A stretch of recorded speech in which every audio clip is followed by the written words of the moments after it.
Methuen City Council will be held, it's today, Wednesday, January 21st, 2026. It is 6 p.m. in the Great Hall at the Sears Building here in Methuen, Mass. Vice Chair, would you please call the roll? Certainly. Councilor Santos? Present. Councilor Simard? Here. Councilor Valley is absent. Councilor DeZoglio? Present. Councilor Drew? Present. Councilor McLaren? Present. Councilor Marsan? Here. And Councilor Pesh is here. Chair Soto? Present. Thank you. Thank you. Counselor Valley is excused. She's under the weather this evening. Yes. Okay. Methuen School Committee, would you please call your roll? I will, Madam Chair. Thank you. Member Keegan. Here. Member Sorois. Present. Member Maxwell. Present. Member Willett. Member Donovan. Present. And Vice Chair DeZoglio present. Tonight, the mayor will be acting as the mayor as a separate entity. Perfect. Thank you. Can I get a motion to accept the agenda? So moved. Second. Motion by Counselor Pesh, second by Counselor DeZoglio. All in favor? Aye. Any opposed? No, motion carries. Please call to accept your agenda. Yes. Members of the school committee, You did. accept the agenda. All those in favor? Aye. Opposed? The ayes have it. Thank you. ZBIS presentation overview this evening of the operational audit of Methuen Public Schools. Madam Chair. Yes. Sorry, Mr. Mayor, I didn't see your hand. Thank you, Madam Chair. Good evening, councilors and school committee members. We are here tonight for our follow-up meeting with CBIZ regarding the operational and cultural audit of the Methuen Public Schools. This follow-up meeting was promised right from the outset since the audit report was released publicly. The night of the initial audit presentation, as you'll recall, and folks needed time to digest the material and formulate questions.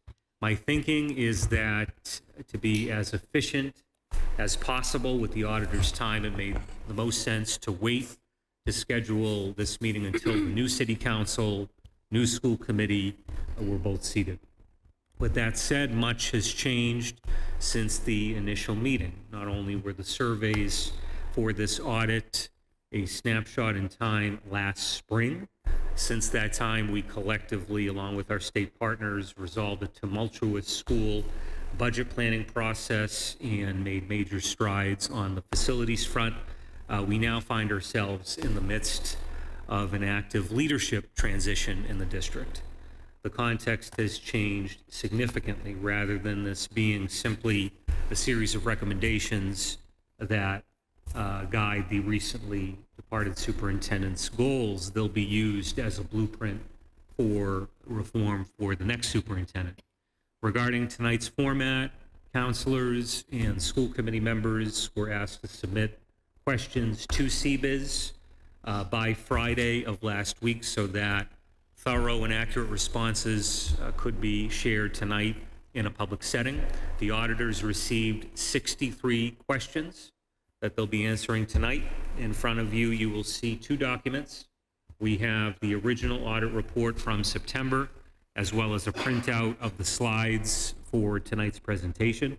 Electronic copies of the benchmark data report and the survey report were shared electronically. Those are also available online at methuen.gov/school audit. Without further ado, I'll introduce the team. We have Kelly, who's joining us from Connecticut, and Kevin, who is joining us all the way from Oklahoma in a different time zone. At this point, I will pass it off to them so we can begin. Kelly and Kevin.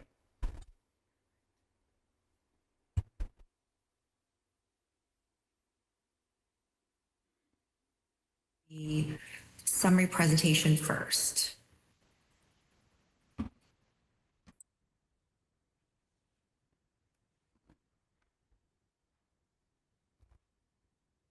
Okay, can everybody see my screen okay? Perfect.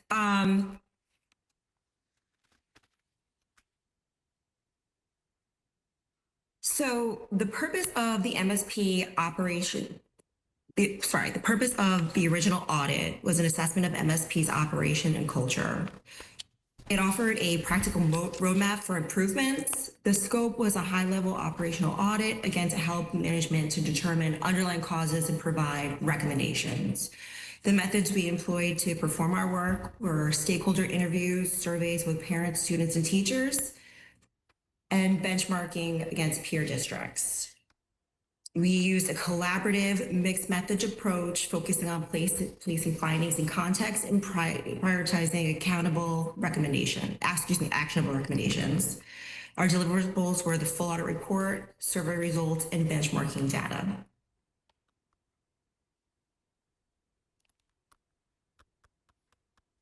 We identified the following strengths through the discussions that we had and through the survey. We saw dedicated caring teachers and staff, strong sense of community, robust early childhood primary education, clear academic expectations and rigor, celebration of diversity and inclusion. And these strengths are real and valued and provide a foundation to build on while also addressing improvement areas.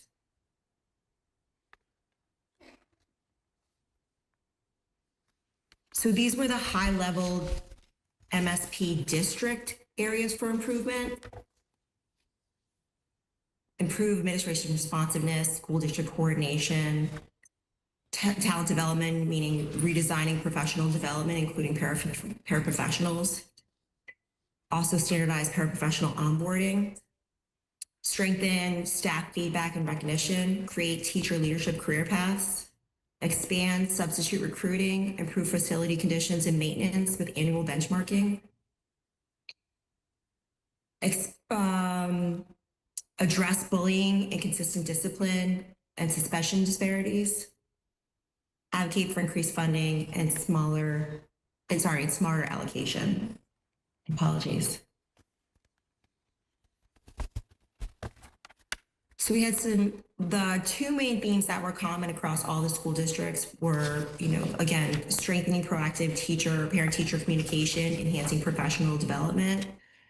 Most schools also reported the maintenance and safety conditions needed attention, transparency of budgeting and resource allocation, discipline with more consistent, standardized responses to bullying and discipline, collaboration, improved admin staff collaboration. We saw consistent district-wide systems and expectations to address many school-level pain points.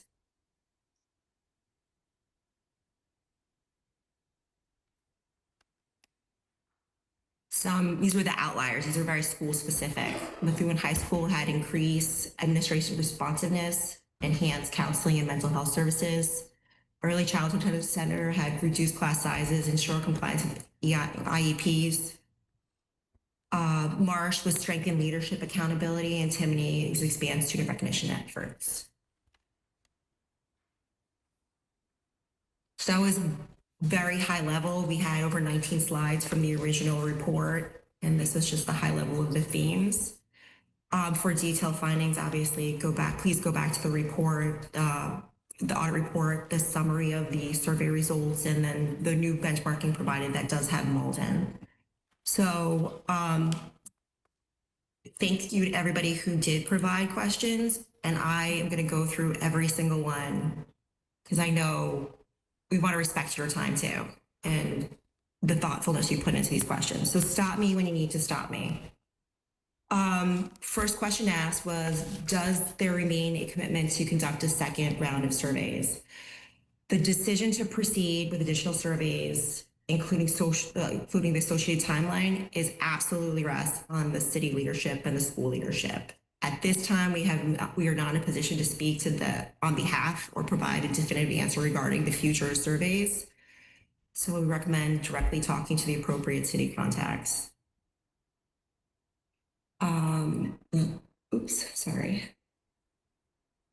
You had mentioned, again, same note for the second question about the time frame and doing the survey over.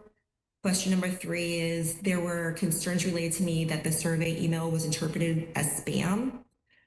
So we really do appreciate that concern and we understand it. All survey related emails were sent directly from the school using official school emails to kind of help that not be a spam issue.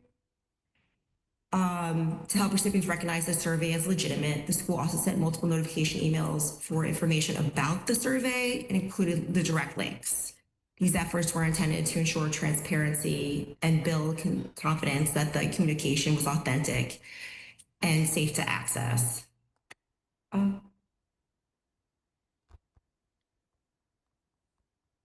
So what measurable accountability indicators for district leadership would you recommend? So before specific indicators can be established, it's important for the school and the city leadership to set clear priorities and create remediation plans for the observation identified in our report. Observations should be prioritized with the most critical issues addressed first, but again, that is dependent on school and city leadership for determining that. Accountability indicators should be directly linked to these priorities to ensure alignment. We've previously provided the audit working group with some examples of an action plan template to document, to use as a document tool. It has due dates and milestones. That is what we recommend using that tool. So question number 5, several recommendations in your report require sustained implementation. In your professional opinion, what governance or oversight mechanism is necessary to ensure these recommendations are implemented, monitored, and reported? So again, our suggestion is using the action plan template after the key remediation is determined and what are the first places to fix. So we're on question 6 now. Based on your finding, where do you see the clearest breakdown between district leadership and school level execution? The survey results indicated there was a lack of coordination between the school administration and staff and the central office. With the vision and priority of the central office, the teachers weren't aware of the vision and the priorities. So that was the misalignment we were talking about in the report. Question number 7, and please stop me if I'm moving too fast or anybody has any questions. Did you assess whether professional development time is being used to meet compliance needs at the expense of instructional quality? So the results of our report were based on interviews, responses from the survey participants.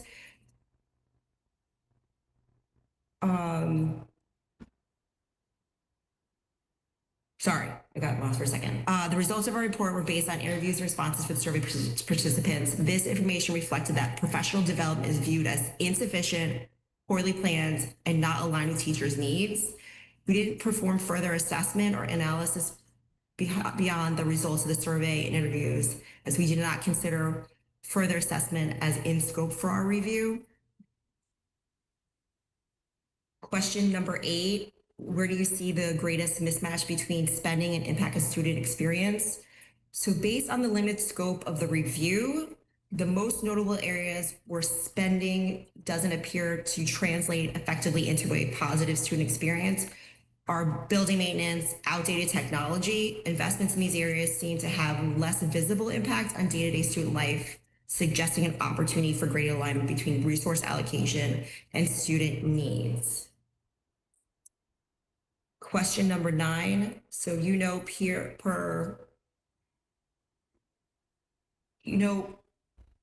per pupil spending is below peer average. How much of the dissatisfaction you observed is driven by the absolute funding levels and how funds are allocated? So this is a hard question. Our review was non-financial in nature, so we didn't evaluate how Methuen's funds are allocated or assess the impact of specific spending decisions. The peer pupil spending figures referenced in our report were obtained from DESE for Methuen and its peer districts. As a result, we are unable to determine what extent observed dissatisfaction is attributed to absolute funding levels versus the allocation of funds.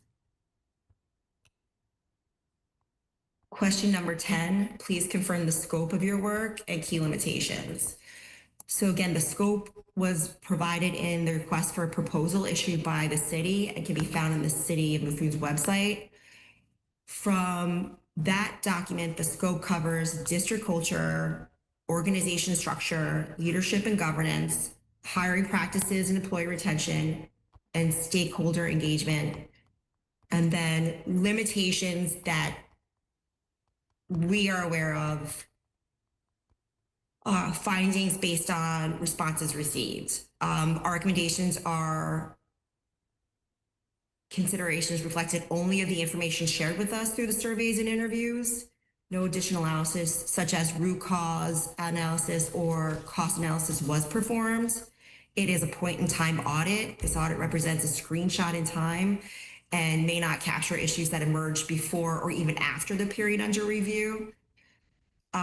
There was a limited survey window. The surveys were open for only a few weeks, so only those who responded during that time are represented. Interview participants, we only interviewed individuals whose names were provided to us. However, we were not prohibited from interviewing others if we believed it was beneficial. Scope of awareness is another limitation. We would not be aware of issues or concerns that were not brought to our attention through the surveys or interviews. External perception, that's another one. For our audit team members, we don't live in Methuen, so there may be local context or knowledge that we don't have captured in our process and that we don't possess. Data limitations, any information updated in DESI wouldn't be available to us. Any data that wasn't updated in DESI would not be available to us.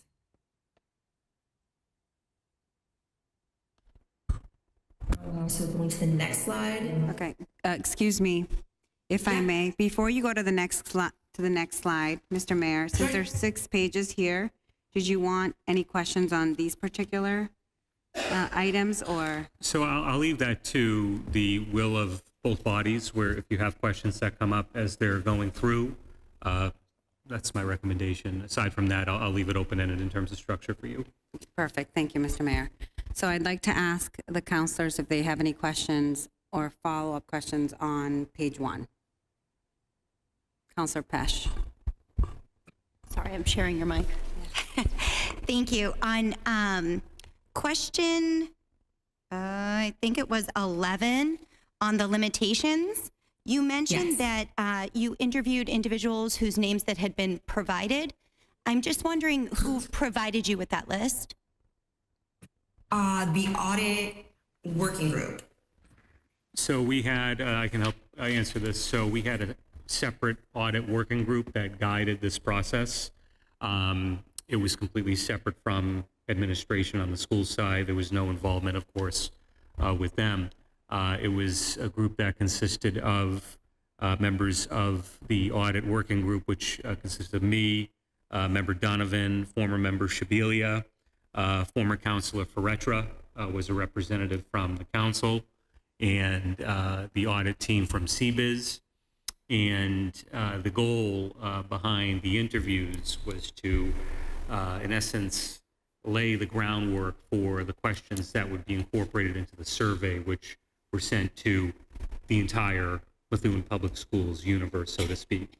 The in-person interviews included individuals that we determined that we would at least try to reach out to see if they would be willing to speak with the audit team. They included current employees, former employees, and not everybody responded and agreed to be interviewed. So at the end of the day, CBIZ was able to work with only those who agreed to be spoken with by the team.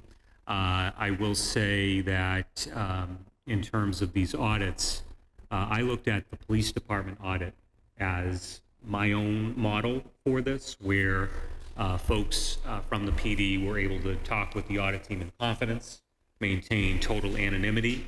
My thinking was that it was absolutely critical to protect the identities of people who were willing to come forward and speak with CBIZ directly.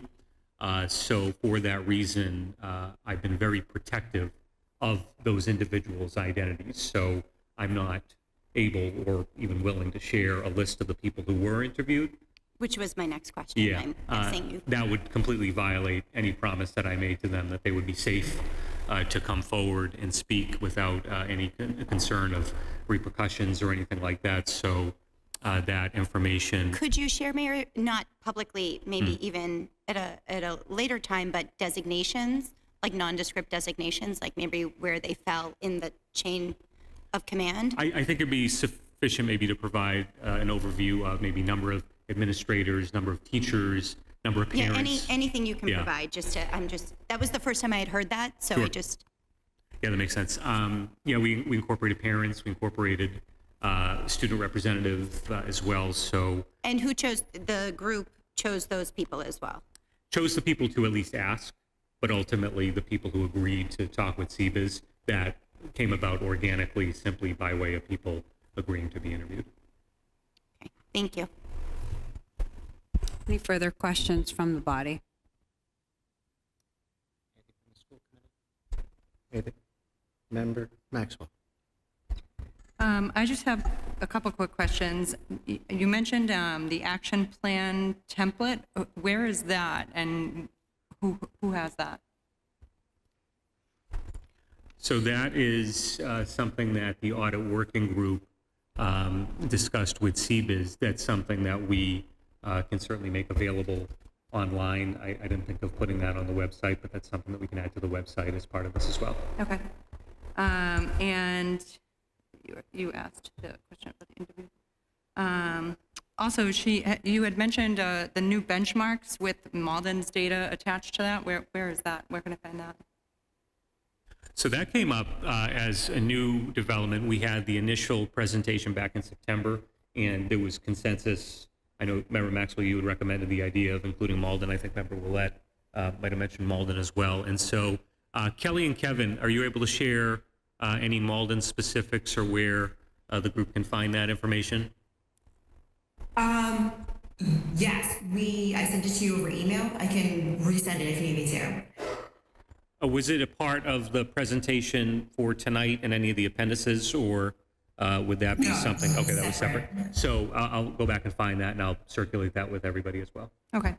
And just the last thing, I know that they had said something about the email going out from the school district. I know that an email was sent April 17th, or about a week before the audit went out, just informing employees that there was a phishing scam going on and to be aware of any emails that they may not be aware of. So I just want to be careful with that, because I would like, once we do the new audit, I would like to just kind of be careful with that and maybe inform people that it is safe. We can do this audit. You can take part in it.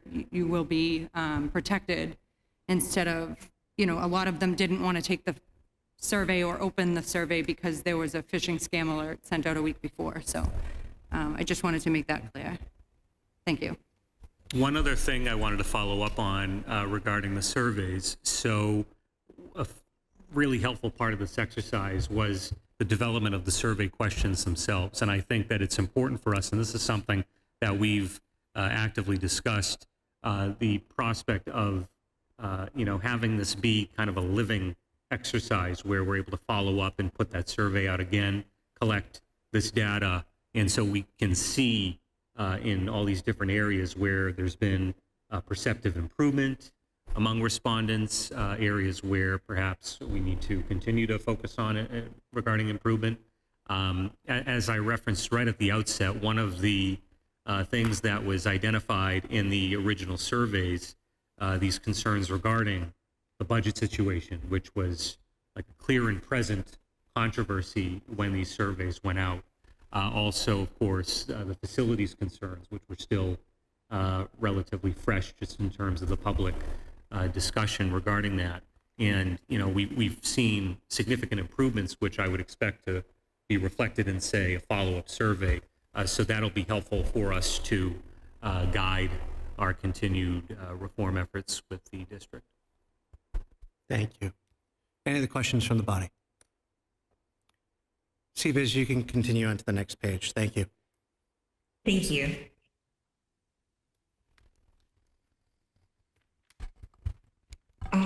Please summarize your methodology, who was interviewed, what surveys were administered, and how benchmarking was performed. So regarding interviews, those 22 individuals to interview were, as mentioned previously, were provided by the audit working group. Regarding the surveys, there was a staff survey, a parent survey, and a student survey. This grouping of surveys was also directed by the audit working group. It made sense to hit all three different demographics of the MSP system. Benchmarking was performed based on DESI information. We initially started with a population of 30 peer districts, which we did further analysis, identified the 10 for benchmarking, and did discuss and show the audit working group the 10 that we used and did the further analysis of. I think I went too far. I apologize. I think I moved. Oh, no, I'm there. Bye.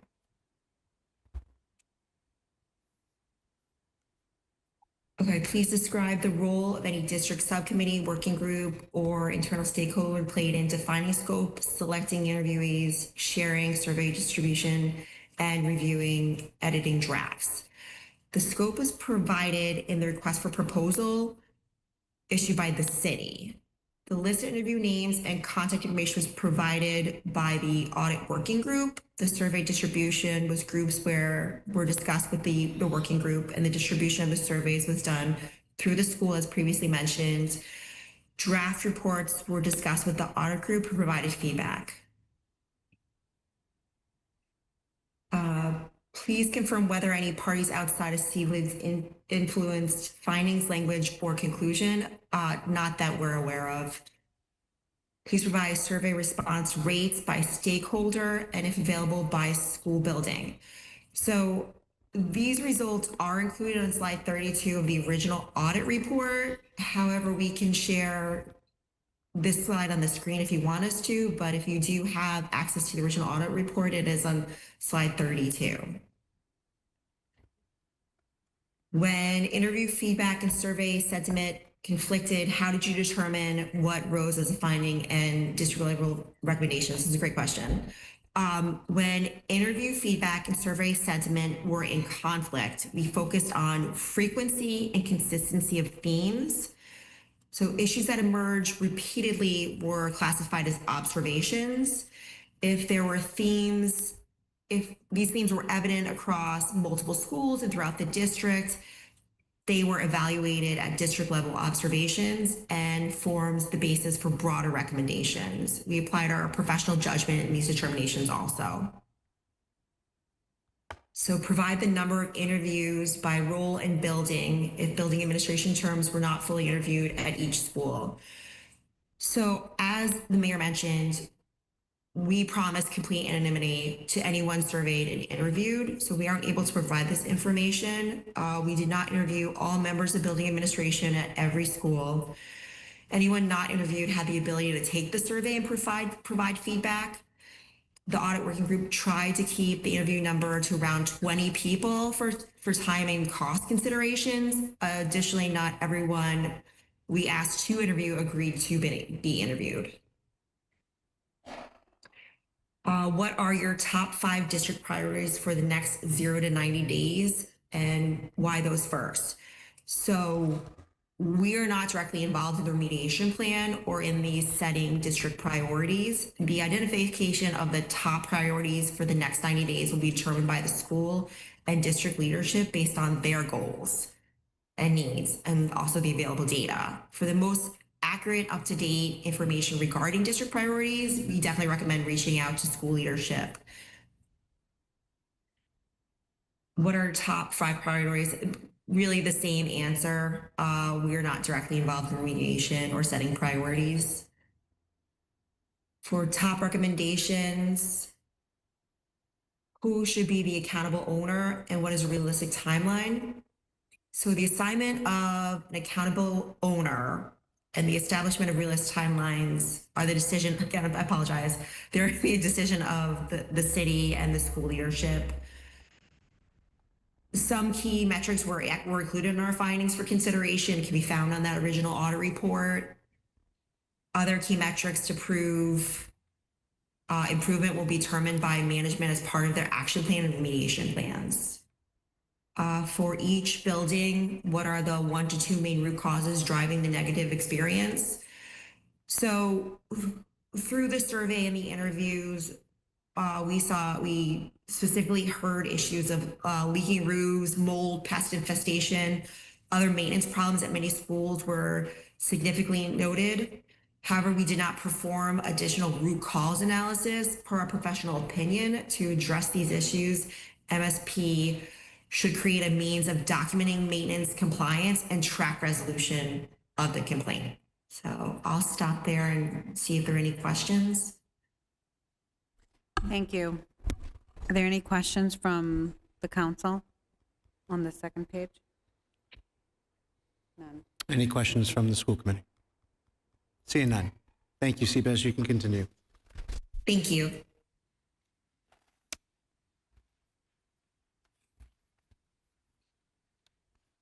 Oops, sorry.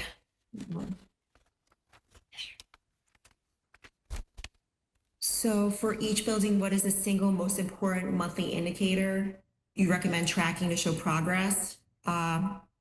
As noted in the prior response, MSP should create means for documenting maintenance compliance and track resolution of the complaint. And this should be done for each building. That's what we recommend. Your report flags facility conditions and recommends a facility audit plus a transparent maintenance tracking system. What is the recommended model?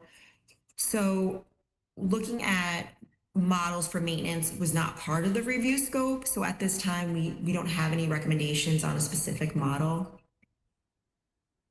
Based on the standard benchmark referenced, how should the district evaluate whether custodial staffing levels and schedules are adequate?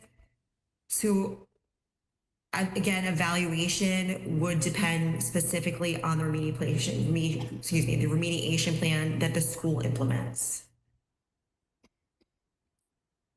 Let's see.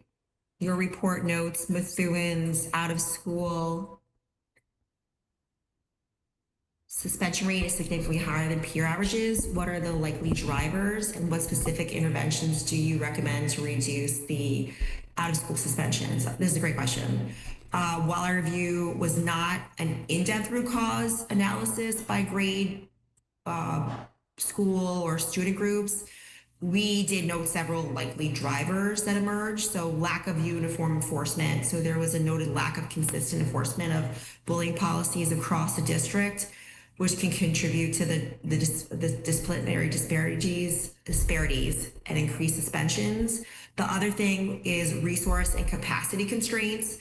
So through our interviews and discussions, we did understand that there is currently no staff member, at the time anyway, there was no staff member with the proper certifications to oversee in-school suspension, nor was there a dedicated space available for administering the in-school suspension. So obviously the alternative was the out-of-school suspension. Next question is again the same theme as the answer we just provided. So MSP's out-of-school suspension rate is 6%, significantly higher. Again, we would point to the lack of consistent enforcement of bully policy, and then again it was resources and capacity constraints. The lack of the staff having proper certification and an actual dedicated space available for in-school suspensions. So what does consistent discipline and bullying protocols mean operationally?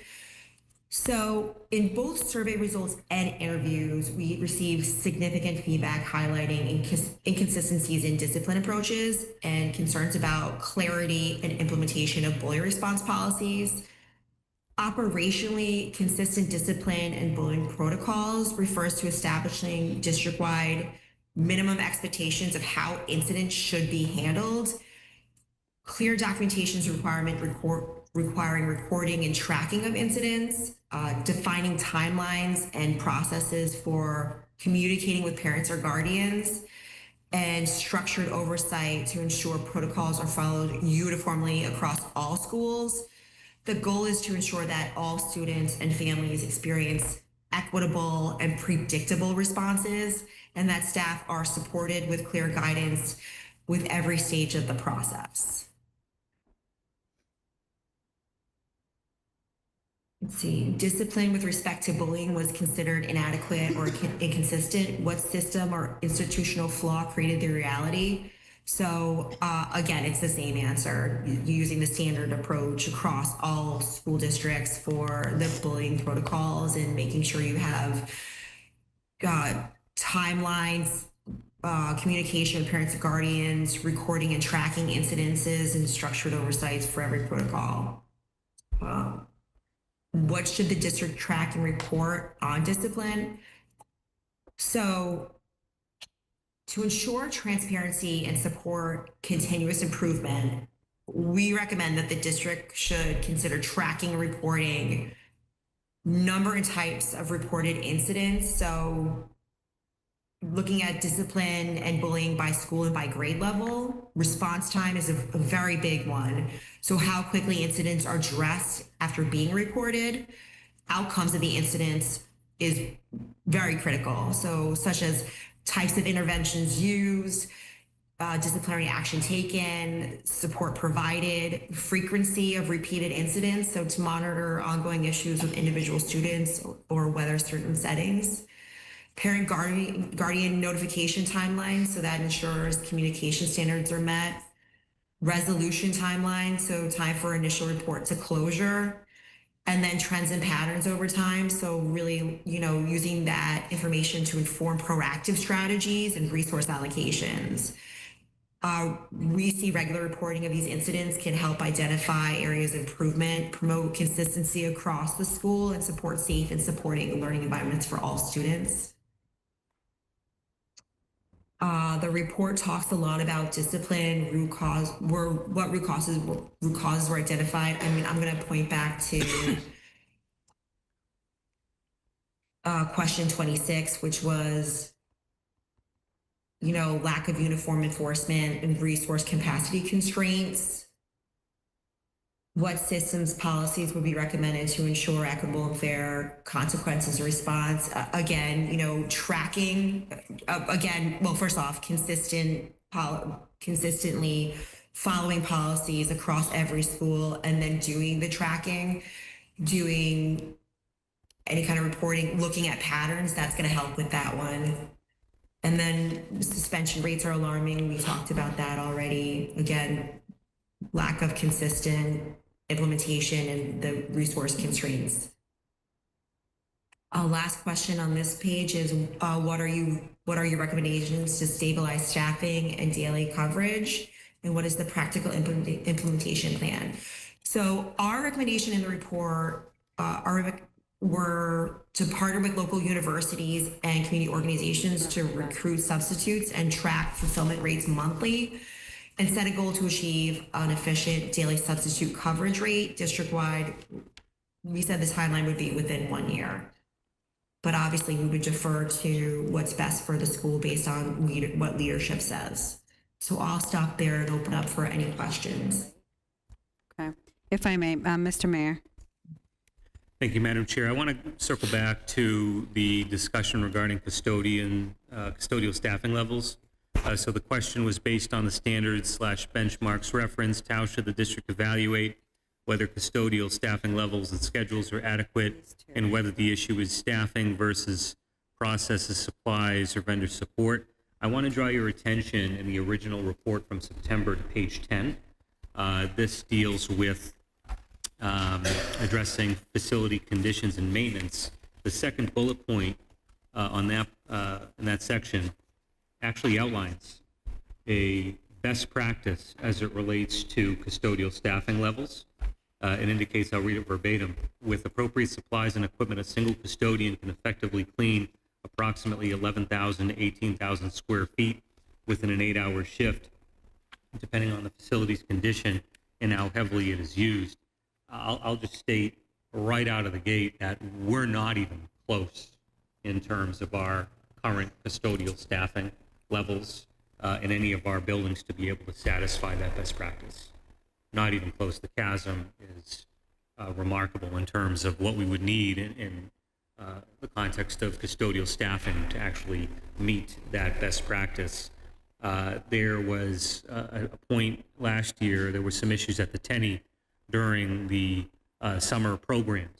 And in visiting the Tenny, they had an issue with staffing in the building at that time. And when I was there, there were, count them, there was one custodian to cover that entire building when it was full of students for a summer program due to the staffing issues at the Tenny. So I just wanted to share that one, it's low-hanging fruit in terms of, addressing a question, looping in what a best practice would be and where our district's reality is at regarding staffing. And, the same is true in other contexts. We talk about special ed, where, there's been this ongoing issue that a resident raised regarding the marsh, regarding concerns about special ed there.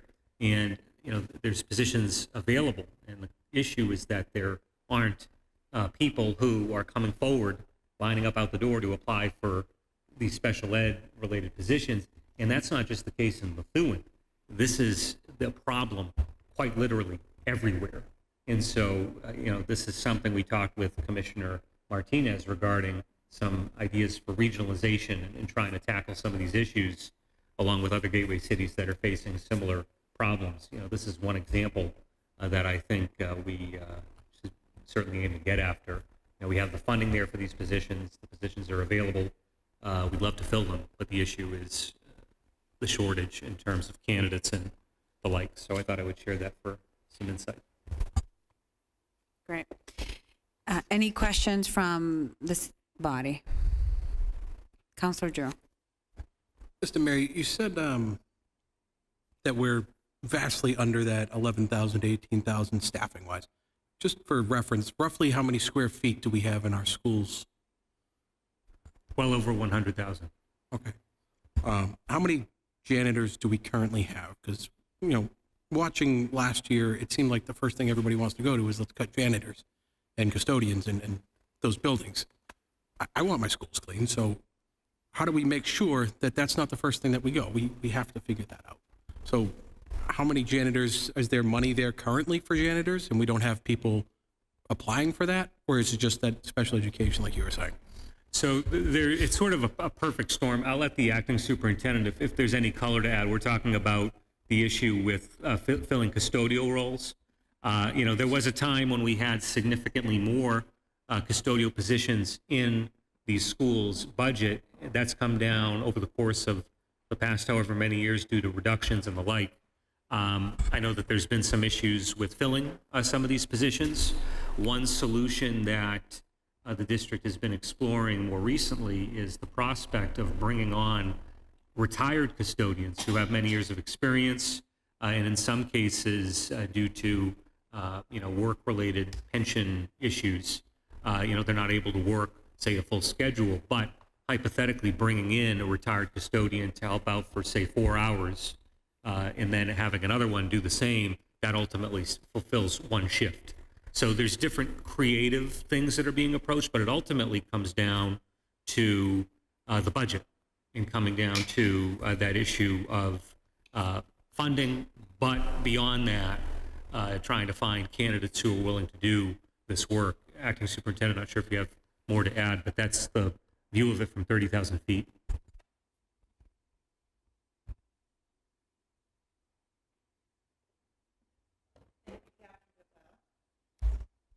You captured it well, Mayor. I think we've been trying to do the best we can with limited staffing, so being creative and covering shifts. Definitely have some retired custodians who are circulating, but we're also in need of oversight for all of our shifts and to make sure that those shifts are supported. We have a number of rentals coming into all of our school buildings at different points of the day and seasons throughout the year, so making sure those are staffed appropriately. And then there's various maintenance needs that arise, which we may or may not have certified or experienced staff in that particular area to cover. So we're becoming more regimented in terms of how we're tracking daily maintenance and what's expected over the course of a week for the custodial crew. But we certainly feel the shortage of staff, and I think everyone's doing the very best they can with what we have. One other thing to add along those lines, our schools see significant use by way of various programs that happen after the school day ends. That would be during the second shift. And oftentimes, for instance, just throwing an example out there, at the Timony, there's often various programs that take place there in the evening, whether it's basketball, things like that. And so rather than having, say, a second shift custodian at the Timony focusing exclusively on doing the job of cleaning the building after the school day is ended, oftentimes they're having to intercept student or any individual that may try to explore the building when they shouldn't, dealing with folks who are trying to get in and out of the locked door after hours, and of course dealing with cleanup after any event that takes place. So on top of needing to cover this wide swath of space in the building just to fulfill their basic custodial duties, there are other factors that come into play, whether they're events and the like that folks have to cover. So, I think that given the issues with staffing, but also the demands that are placed on these individuals dealing with a rather complicated situation, again, it feeds into this perfect storm that we've been dealing with. And there's no one definitive answer to all these issues, but it ultimately comes down to a host of different problems converging into one. So you say that we use the facilities after hours, things like that. I mean, are these outside entities or are these typically school-sponsored events? I think that can vary. Acting Superintendent, not sure if you want to add additional insight there. Sure, it's both. It could be our rec department through the city. It could be school-sponsored events. It could be outside groups coming in. Certainly, we have ESY and some programs that we support over the summer. It could be Saturday school for students. So we try to make use of our facilities as much as possible to give students access to what we have to offer. But it does create a little bit of an extra workload for the custodial staff, like the mayor mentioned, with cleanup and organization. It just, time spent away from what would be their routine duties. We've been focused really heavily on the major projects that need immediate remedying. And now we're trying to get into that flow where, rectifying the maintenance system, ticketing system, and the daily needs of a school building with 1,000 or more students in it. So on any entity that might be coming in that's not school-sponsored or city-sponsored, I mean, are the fees adequate enough that we are able to employ an added staff member to just police those items so that the janitors can be focusing on doing their job versus being police for the building? For instance, at Branch State, we have an outside party that rents the gymnasium year-round. And so from that payment, we do fund a full custodian. Also, some of our after-school programs, we do use a portion of that to fund another custodian. So we're drawing from wherever we can, what makes sense. But I think we've maxed out on those options. All right, thank you. Clarification, did you get your number of custodians between the mayor and the superintendent? Did we get a number? Did I miss that? I don't believe we did. So we have the budget number, but where are we at in terms of today? In terms of what we positions would be filled? short with what was expected and presented in the first audit packet, I believe it was 40 some odd custodians. And that doesn't delineate the hours of the shift or when those shifts would be structured, but it would be 40, I believe. So we have 40 custodians right now. We would be short of the Okay, recommendation. so how many do we have? That's the question, correct? 42. So we need 82. In order to meet the standards as they're expressed there. And so over the years, we have been cutting as we have in other positions. And so we've been relying on creativity, which I think eventually caught up with us. Perfect, thank you. Counselor DiZoglio had his hand raised. Thank you, Madam Chair. So last time, the budget of last year, we added 2 custodians to the budget, correct? If I just want my fellow, was it 2, if I recall? In this past budget, we added 2 custodians to the budget, correct? I just want to, are we posting that? Have we hired in that position at all? Yeah. Yeah. Are you referring to the people who be supervising and the realignment of responsibilities? Yeah, well, we also added 2 custodians to fulfill the needs to add on to our current staff. We added 2 to the budget. At 2 of the school buildings. Yes. Did we end up hiring 2 people from those? Yes, and that's some of the work that we're looking to do. We sometimes take a little bit of time to find a custodian to fill a position, nowhere near the needs that we're seeing in the special education department. But that was one of the ideas that we had when we have high quality custodial staff who's retired and they're capped at making a certain amount. We figured that if we have them split a position, then we have people that are familiar with the buildings and are able to execute. And so we've had success that way as well. Also, one of the major issues, especially with the second shift, is they didn't have any supervisors. Are we planning on restructuring? Like, that was one of the biggest conversations we've had, is restructuring and holding people accountable and having those shift supervisors being on call and being in those buildings to make sure our buildings are clean. Have we started that process? We've had discussions about that as recent as last week, talking about how, again, we can be creative with who we have for oversight in terms of maintenance staff, perhaps splitting the 2 shifts.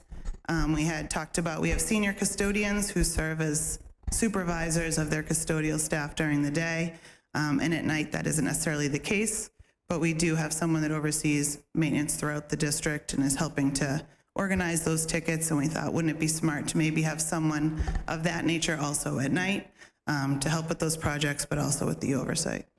So I just want to just end it, because this has been even a conversation since I've been on school committee, and we're just meeting last week about shift supervisors, when we've been talking about this for 2 years now, since I've been on school committee. I just don't understand Councilor why. DeZogler, they're in the middle of negotiations. So I would just be mindful that we can't really talk too much about it at the moment. Oh. So at this point in time, I would just recommend that we'll give you an update at a later date on the custodial negotiations. Oh, I did not know that was part of. It's been ongoing for about a year now. Yeah. So I just, thank you. Thank you, Mr. Vice Chair. Members of the school committee, anyone have questions? Member Maxwell, thank you. A couple things. I just wanted to let Councilor Drew know that on the last page of the original audit, the square footage of each building is there, and the custodians, the recommendations for custodians are there as well. I did want to touch a little bit. I know that on the last meeting we had, I did ask about funds from our rental opportunities, and I was told that, we do charge a fee, and the fee does go towards the overtime and custodians. I also would like to mention, I think that the custodians do a great job with what they can do. However, I am in one of the schools at least 3 times a week, and if I need a custodian, I need to go find a custodian. They are not letting people in and out of the buildings. We are doing that, so it's not constricting of their time. I just want to make that very clear. They're doing their job as they should be, but I don't want people to think that they're distracted by the outside organizations, because they are not. I mean, they're not policing the hallways. They're not finding kids running around in classrooms. That's not an accurate statement. So I just want to make sure that, we stay true to that. But my questions were at one point it was said that during the scope of this audit, the organizational structure, there would be an analysis of that. And I was wondering if that was actually done and where the analysis is for that. It says analysis of reporting lines, roles, responsibilities to determine operational efficiency and effectiveness. So I'd like to see that. And then Another piece of information that was mentioned was a lack of proper certification for some of our staff, and I was wondering if you went through our staff members to see who had the lack of proper certification and where that fell.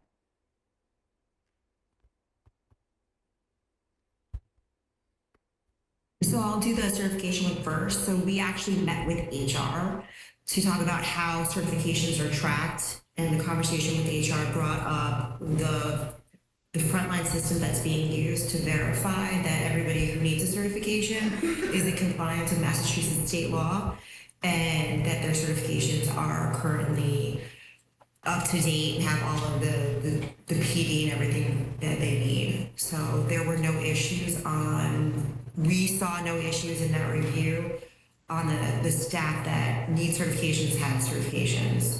So you, just to piggyback on that, so you went through each and every employee and verified their certifications? That's a part of your analysis? No, that's out of scope. We talked to the HR director, and we talked about her process and how she tracks it. She showed us how she tracked it. Okay, so what is the analysis of the reporting lines, roles, and responsibilities then? We did the benchmarking to cover that. So what the benchmarking districts, how many teachers they had, administration they had, and other staffing levels. But wasn't this an organizational structure for Methuen Public Schools specifically? I don't understand your question. So in the scope and services, it says that, you did district culture, organizational structure, leadership and governance, and I'm just wondering the organizational structure, and it says that you were going to provide an analysis of reporting lines, roles, responsibilities to determine operational efficiency and effectiveness. So I would assume that that would be just towards our district and not comparing them to other districts. I don't see how we could come to any conclusions without comparing to the districts that are your peer districts. Okay. All right, thank you. Any other questions before I ask my question? All right, Member Donovan, I'm going to ask you to hold me accountable. Okay. I do have a question for the acting superintendent and for CBIZ. CBIZ, you mentioned that MPS out-of-school suspension rate is 6%, which is significantly higher than other district averages. Did you take that from DESE, or did you take that from our numbers directly? DESE. Okay. Now, DESE and some districts, I'll start with this question. Do you know if out-of-school suspensions and in-school suspensions in other districts count the same towards DESE? They should. It's all the same reporting. Correct. But how many of those districts do in-school suspensions that you did audits with that 3%, 3.7? We only know what was provided in DESE. So each peer had its own bucket of in-school suspensions and out-of-school suspensions, and we pulled the information directly from DESE. Okay, because Methuen does do both. And that number could be higher because certain districts don't do in-school suspensions. So they would have a higher out-of-school suspension rate if they don't do in-school. But out-of-school and in-school suspension fall under the same bucket. That's what I'm trying to say here, is they don't count Not it in different. DESE, they were separated. They're separated, but DESE counts it the same. That doesn't make any sense. DESE does not look at them any different, is the statement. Then why would they have two separate buckets? I don't know, you would have to look at that further, but I know for a fact DESE does not look at it any different. DESE, I had this conversation with DESE this past week because the last meeting we had, I asked about out-of-school and in-school suspensions, and I looked into it further. DESE does not look at out-of-school and in-school suspensions any different. It's reported the same. And I'm getting a bunch of yeses and nos here from other members. So I would like to know if you got this information from DESE separating it? Correct. There's two different buckets. and the reporting information. Okay, well, again, I'd like to look into this further because DESE does not look at it differently. They look at it as a state. I understand what this looks like. That DESE looks at these numbers together as one number. They don't. I went on DESE's website today. I just had this conversation and we're all confirming it over here. What they have here, I get that. DESE looks at it at the same number. So if I say 6%, that includes in-house and out-of-house together.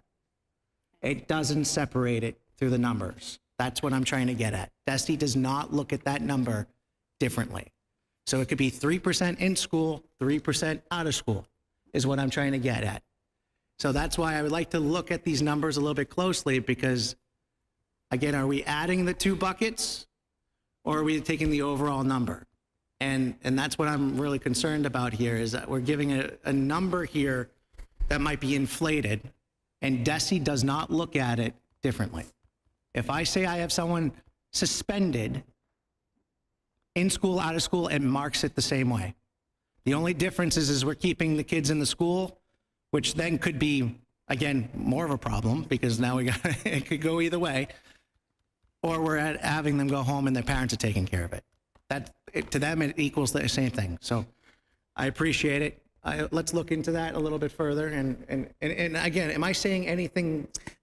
For the purpose of the student being removed from their typical school day as a consequence, DESE looks at it the same way in an absence from the class. I think, sometimes in-school suspension is favored because we know the student is safe under our guidance, and we do sneak in some academic supports and tutoring and mediation throughout the day, whereas a student may be home alone and totally missing education. Thank you. I'm all set.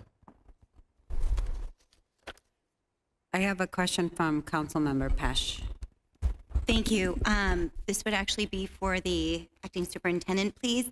And it goes back to the in-school suspension. I believe the lady from CBES stated that part of the reason with the excess number or the seemingly excessive number of out-of-school suspensions was that there was no staff member to oversee in-school suspensions. Have we since remedied that?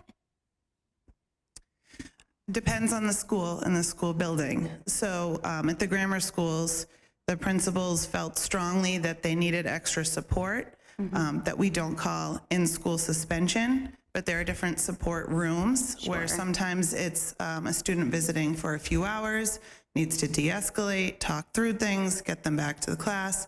Others have systems where students check in the school day. They've built rapport with the person who's in the room. That person connects to the classroom teacher, and it's more of a resource and remedy.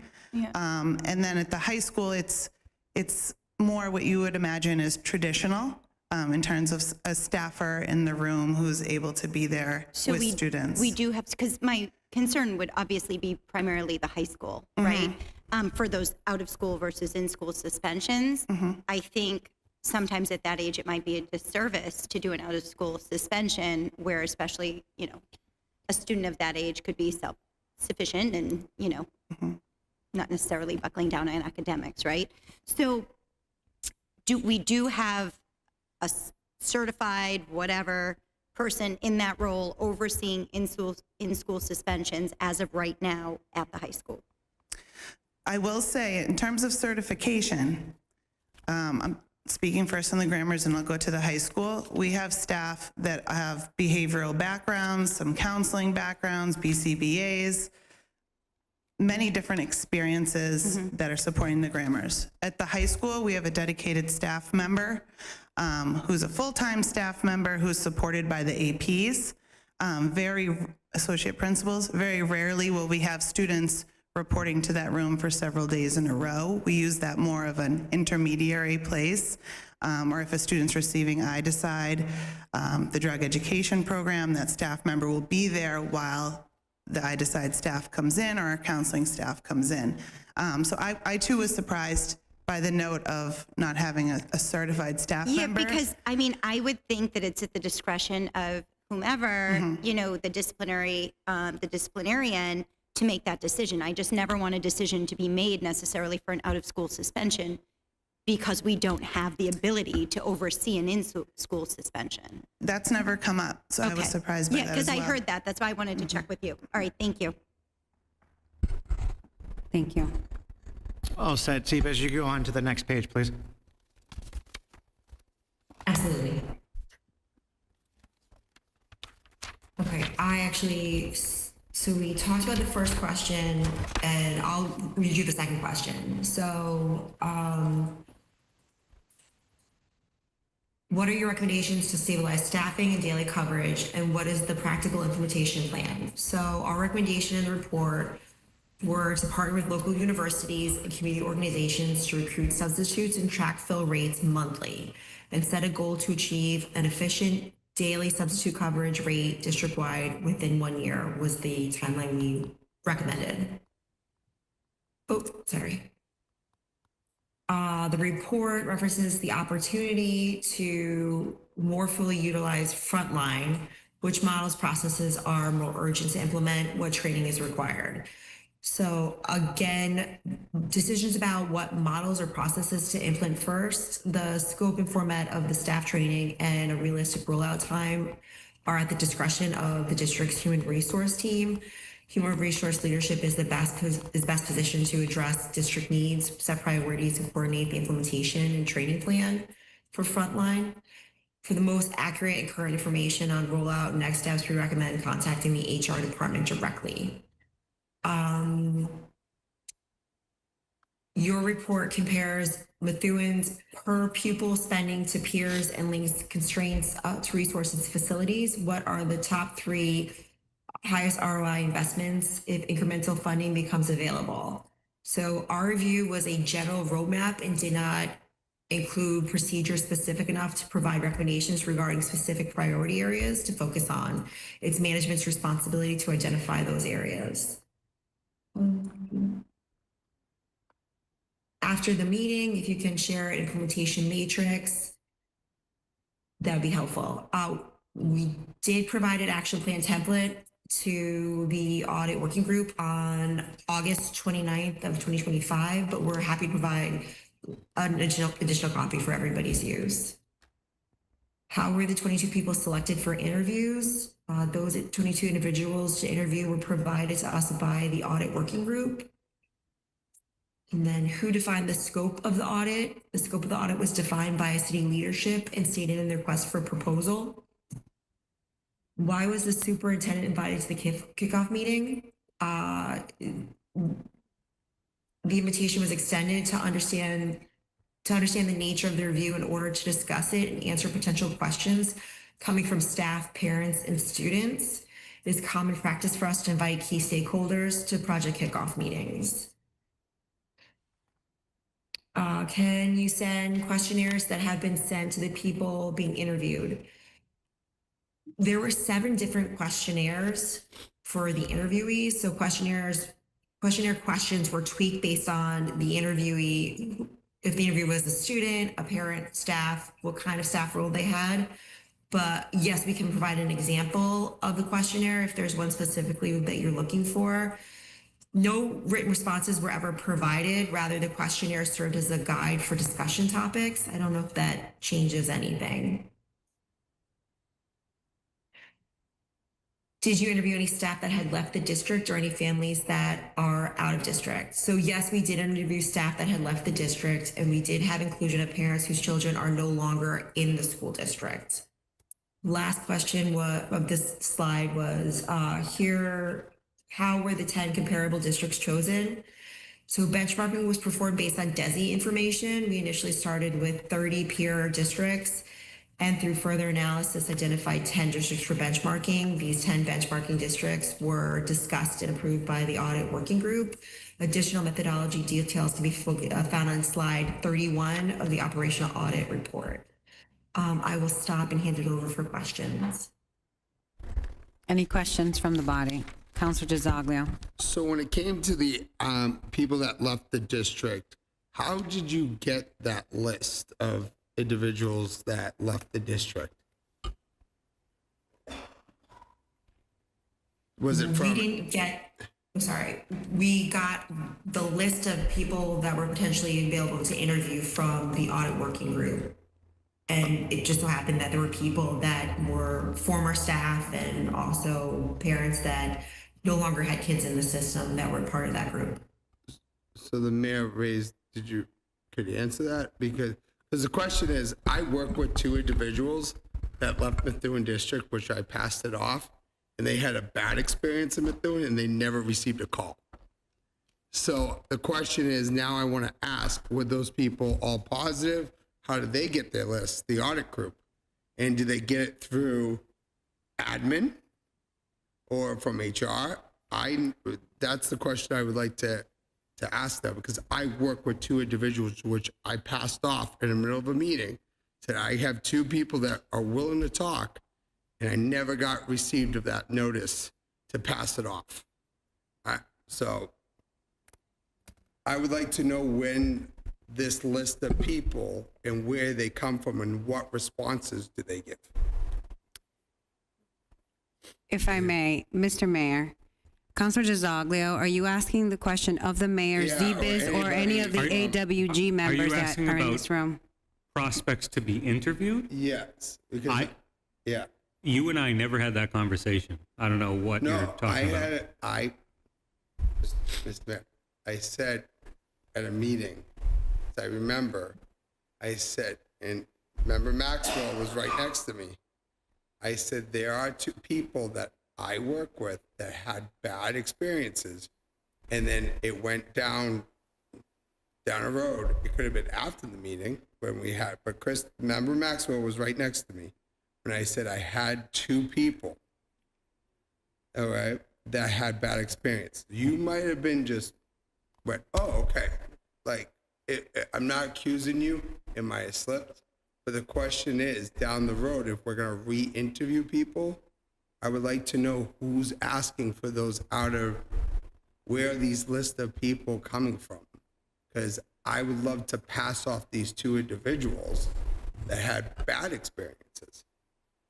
That's all I'm saying. I'm just saying, but member Maxwell, and I don't want to put you on the spot, member Maxwell, you remember when we have talked? Yeah, yes. So I'm just saying the next audit, because we plan on having an audit. Again, I would like to know these out of district people, and I would like to pass it off to whoever's in charge of those people that they could get a call to. That's all I'm asking. Sure. Okay, because I just don't know who you interview. They could say we had the great positive experiences, but there are many other employees that had bad experiences. I just want to make sure who is providing that list of people. That's all. Sure. So when it came to the interviews, just keep in mind that the purpose of the interviews was to guide the development of the survey, which was intended to go to everybody. I want to circle back to a couple of things.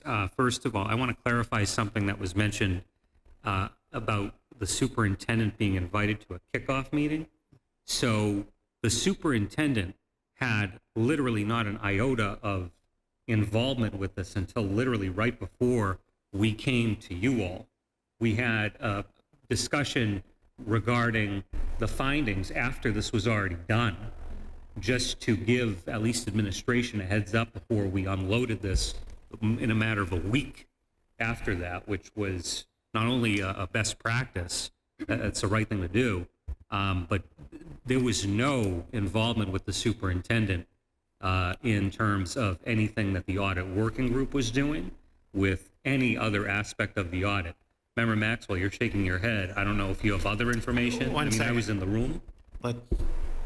So, just, Mayor, I don't want to have a back and forth from this committee just yet. Is the city council done with their We're questioning?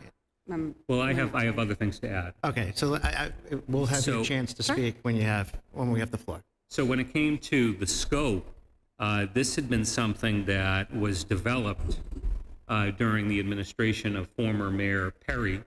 And originally, the scope was, it was going to be a combined audit, operations and culture, and financial aspects as well. And the issue is there was no bidder. There wasn't a single bidder for that. So the audit was broken down into two aspects. So this was based on the operational and cultural element of that original RFP. And now we have the financial component online now. I'll circle back. I'd love to know more about the superintendent being involved in any of the process. That astounds me. Counselor Pesh. Thank you. I just wanted to clarify through CBIZ what I thought I heard in terms of answering Counselor DeZoglio's question. It sounded as though you said that you found the out of districts and that sort of stuff through your interviews, which were the interviewed people who were given to you by the audit working group. Was that correct?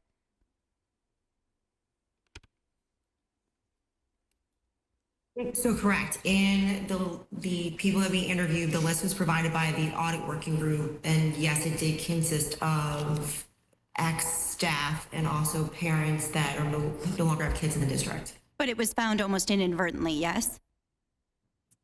Or were they labeled as, okay, we're going to contact these people for, out of district, or these people who have left the district, or whatever? So yeah, so the staff specifically that was no longer part of the school district was absolutely here is an alternative interview to talk to somebody who's no longer a staff member and get their opinion. And then I'm trying to remember the parent. The parent was the same thing too. But those names were provided by the audit working group? Correct. Okay, thank you. Thank you, Counselor. Any other counselor questions? Counselors have questions? I have a feeling we're going to regret this. Any members? Member Maxwell. I don't know if you want me to address Address the body directly, not so much the mayor, unless the mayor has a back and forth, but we're not going to have a back and forth. Sure. On the floor. So I know that back in March was the initial kickoff, how we're like to set up the scope and the initial meeting for introductions and all of that. And the superintendent was in fact invited to that, and I think she actually said that she was unable to go, and Dr. Golubsky was actually asked to go in her place. I'm not sure why we're saying that, the superintendent wasn't there when the auditor literally just told us she was there. So that's the first She was point. interviewed, And then Member second, Maxwell. she was, I could provide the email that shows that she was invited to the kickoff party. I'll provide that later. But my question that I wanted to get clarification on was, that was actually my question regarding the staff that may have left the district, or, you keep referring to the families that are no longer with the district, but I was just wondering if you had interviewed any families that are placed out of district for placement, not necessarily that they left the district because they wanted to go to, say, Catholic school or private school. I mean people that are going to schools outside of the district for service need issues. So did we interview any of those families? I don't believe that was included. Okay, thank you. I just want to stop me if I can't do this. I want to address the superintendent and the kickoff meeting. So the question was she invited? And the answer was yes. Thank you. I'll let the acting superintendent respond. Yes, I recall that the superintendent was invited, was unable to attend, so I attended in her stead with Mr. Goslin. The purpose of that was for logistics, to make sure teachers, for instance, wouldn't be pulled for their classroom to be interviewed, and we need to provide coverage during the day. So it was just mostly working out those details. I don't think Mr. Goslin nor I spoke during that meeting. So this is very important to clarify. All of the information in terms of any requests that were to be made by the audit team for information from the district had to provide any information that the auditors requested as part of this process. And so in terms of the actual interviews, all of the elements of the process, the superintendent had no involvement with that. But when it came to as Kelly's referencing, requests for any information provided by the district, of course, you have to have a human being who works within the district providing any information requested. But in terms of like a kickoff meeting for the working group, in terms of anything else by way of process for the audit, the superintendent had no involvement. So I know that there might be potentially an insinuation of that, but from an information gathering standpoint, that makes sense. But anything else that the working group did, we had a very distinctive wall between us and the administration. And I know Kelly and Member Donovan can attest to that. Member Keegan. For CBIZ, can you just clarify, the point of the interviews of the 22 people was to create the survey that went out to every family in the district. So whether or not a student is placed in district or out of district, that family still got the survey. But the interview of the 22 people was just to prepare the questions for the survey. Is that correct? Yes, I'll answer that. So the interviews guided the questions that were used for the survey. Thank you. Member Soroyce. My question, I think, is for Kelly. Is it common practice for you to receive the names of staff, students, and families from the committees that are formed in the districts? Or do you usually have an opportunity to do some type of random selection? That's a great question. So it is completely inappropriate for us to reach out to any students without parent approval. So that students would never be reached out to us directly. Like we do not do that.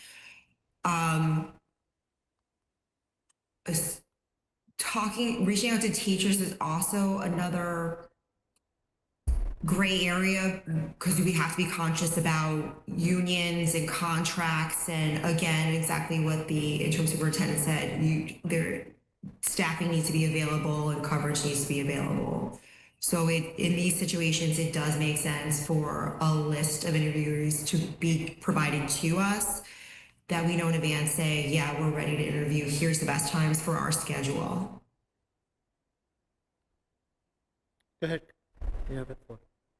So if you are ever hired to redo an audit, do you choose the same people that was selected for the original audit, or do you choose completely new people that may have different issues or different responses? How does that work? So that's a great question. So the discussion of a new audit really was using the same questions that have already been formulated and already used in the survey. So the interviews wouldn't even take place. It would just be launching the survey again using the same prior questions to see if the needle moved and there's been improvements and if the themes have changed. Anything else from the body?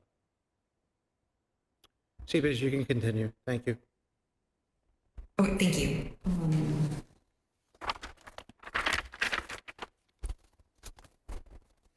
Okay, the Malden question, yes, we provided updated benchmarking that has Malden. I can resend it without a problem. Your report, Your report shows high stress and low morale. What specific leadership practices were linked to this? So the findings regarding high stress and low morale are linked to several specific leadership practices and staff perceptions. Staff commonly express a sense of disconnect with the administration, citing limited communication and engagement. There were also a strong desire for more recognition and appreciation for their work, as well as for greater opportunities for professional growth and advancement. Additionally, in some schools, staff noted a perception of favoritism in decision-making, which can further impact morale. Addressing these areas may help improve overall staff well-being and organizational climate. What were the most common complaints regarding dissatisfaction with administrative responses?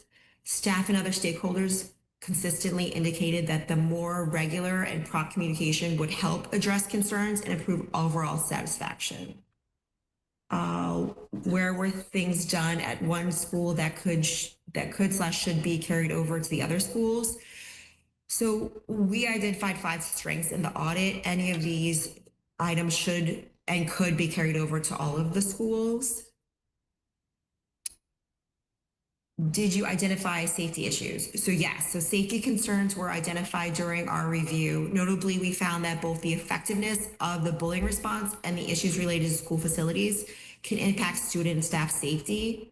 Addressing these areas is essential to creating a secure and supportive environment for all members of the school community. What schools were identified as having better communication and why? So the need for better communication was identified across all schools through both the survey responses and the interviews. While some variations may exist, there was not a single school that consistently stood out as having notably better communication practices. So this feedback suggests an opportunity for district-wide improvement in communication with staff, students, and family. It was mentioned a few times to have more mental health support and licensed counselor. Is our staff unqualified or not licensed? The concern raised in both the survey results and the interview focused on the number of available licensed mental health counselors rather than on staff qualifications or licensure. Our report includes a recommendation for the Methuen High School to hire at least one additional licensed mental health counselor and to ensure that all students have access to mental health support. We also recommend monitoring counselor caseloads and staff and student utilization rates to ensure adequate support is available for all students. And based on the documentation reviewed, counselors appear to have been absolutely qualified and properly licensed.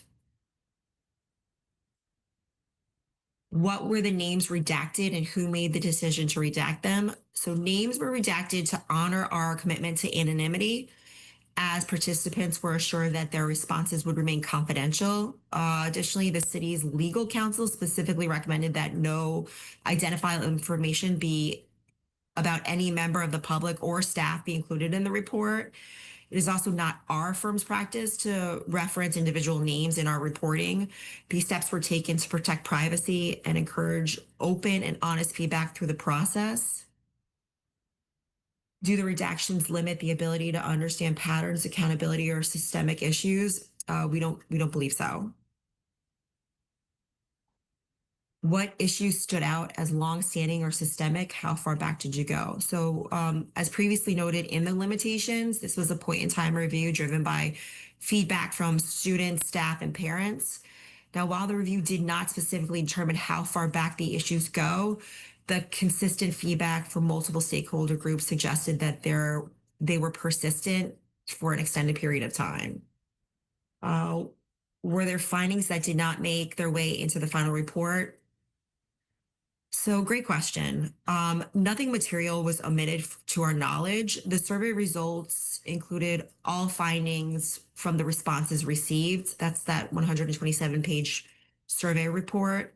The final report, which is the final audit report, is a streamlined version of the survey findings report with the addition of interview insights and benchmarking results.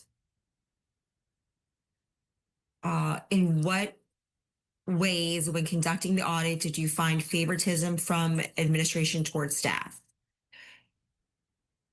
At the Marsh Grammar School, survey responses indicated that staff experienced strained relationships with administration, with concerns specifically mentioned favoritism, poor communication, insufficient support. While some administrators were viewed positively, others received broader criticism from staff. This combination of factors contributed to a negative dynamic that seemed as undermining staff's morale and overall effectiveness. Last question on this slide is, can you explain the interpretation or significance of the fact that 80% did not respond? In statistics and research, what can be said of people who don't respond, and how is the lack of responsiveness viewed in research? Great question. In survey results, it is common for a significant portion of recipients to not respond. Average response rates for organizational or community surveys typically range from about 20% to 40%. So our marketing, who performs numerous surveys, is in agreement with these percentages. An 80% non-response rate falls within the expected range.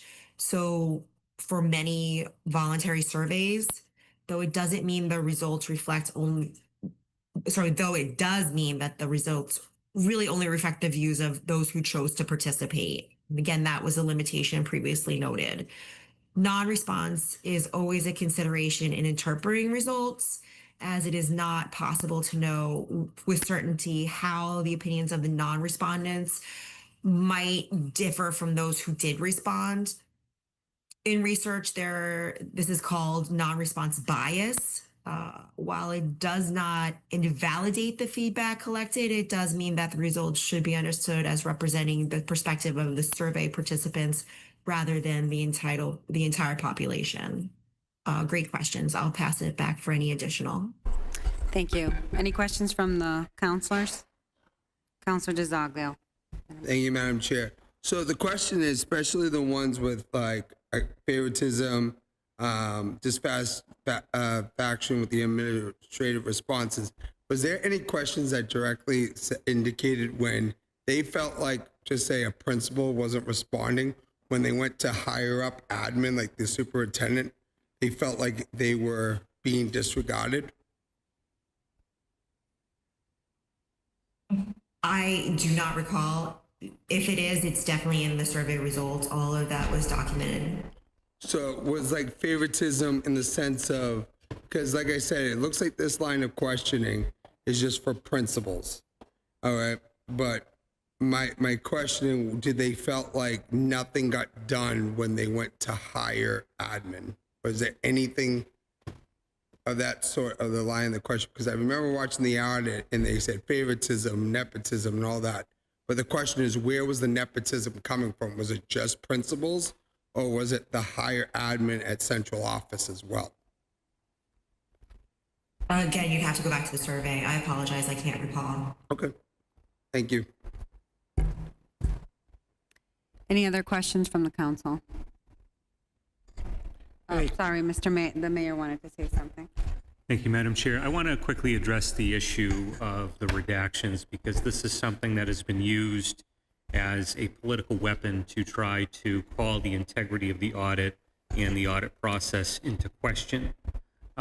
So as Kelly referenced, as is referenced in the survey report, there were only a very small handful of names of staff members that were specifically named in the survey report. And I made the decision solely against without the support of the audit working group and against the advice of legal counsel, with an effort to be as transparent as possible. I went ahead and made the decision to instruct the auditors in that survey report to maintain at least the title of the employee that was named.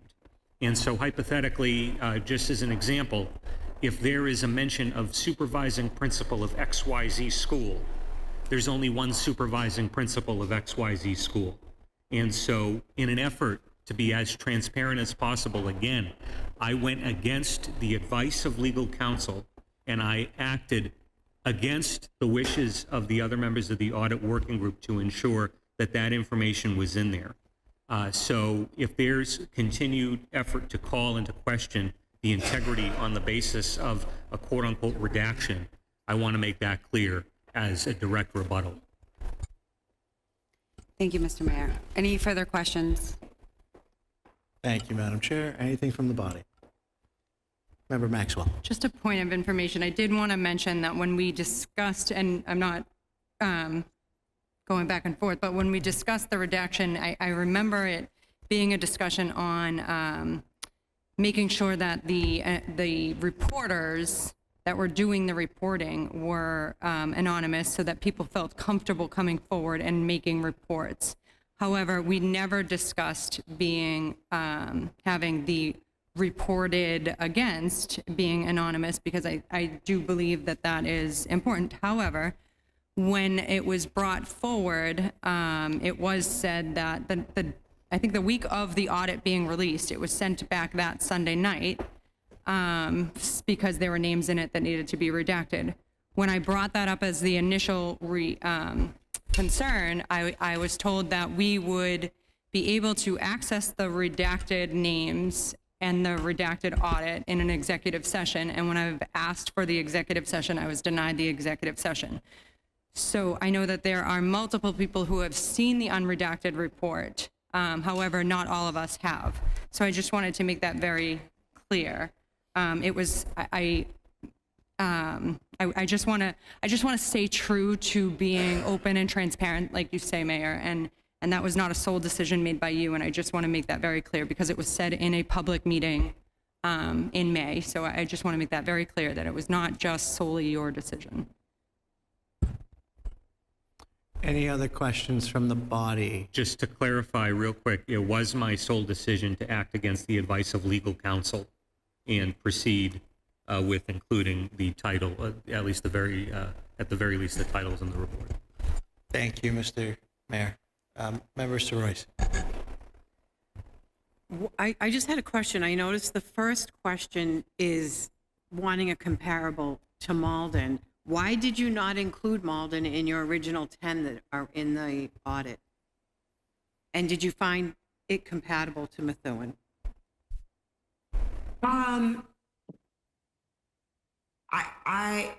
No. Well, if we had more than 10 comparables in the original benchmarking, then yes, it would have been included. But no, looking at what we use to determine the comparables, I don't actually feel that it's as closely aligned with Methuen as some might deem. Okay, thank you. Anything else before I go to a second round here? All right, Member Maxwell. Just back up, just to go off of Member Royce. I did my own comparison, so I was just curious as to how you got to the comparable districts, because the comparable districts that you used, Leominster, Taunton, Haverhill, Leominster has 13 schools, Taunton has 13 schools, Haverhill has 12 schools, Chicopee has much more schools, 5, 8, 9, 10, 11. Attleboro has 11 schools. Malden has 6 schools, and Methuen has 6 schools, with 6,500 students in Malden and 6,500 students in Methuen. So that was my, that was kind of where I went with the comparables. Were you just going off of high needs? Were you going off of demographics? Were you going, how did you get to the comparable districts? So we looked at all of that. So we started off with, student populations. Obviously, we'll remove anything that was, I think we started anything over 10,000 students or below 4,000 students was immediately taken out. And then from there, we looked at, I think there were 5 different criteria, and it was all about expenditures, right? So high needs, low income, and English as a second language. There are 3 more, I can't remember off the top of my head. Those were the different percentages of the population that we looked at compared to Methuen as the baseline, and made sure that the percentages were in line with Methuen, and that's how the comparables were determined. Okay, so when you determine the comparable districts, were you not looking at size of the district and how many schools and buildings they actually had? Correct. We did not take into consideration the number of schools. Okay, thank you. And just a point of clarification here.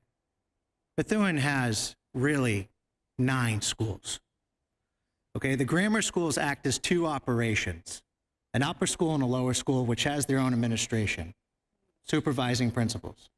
You have a main supervising person and assistant supervising principals over the 2 entities. So you have 8 right there. Early education is 9. And then 10 is your high school. So we can go back and forth on how many buildings, but the operations is what we need to think about. Is it truly being productive here in Methuen? The way we have our grammar schools today, is it productive? Is it right? And that was a conversation we had with Desi, which came up. We're not unique. Methuen is not unique. We are one of many other communities having these problems today. But the one thing that I'm going to echo that Mr. Martinez said was that K through 8s work in some districts and it doesn't in all. That's what we need to figure out. Does it work here still in Methuen, K through 8? 25, 30 years ago, which when Mr. Beauregard and I went at opening day of the Timony, it might have worked back then. It doesn't work today. And we're starting to see it. Population, demographics, high risk, high needs, ELL. I know I'm not the popular one in the room saying this at the moment, but we really got to look at that detail.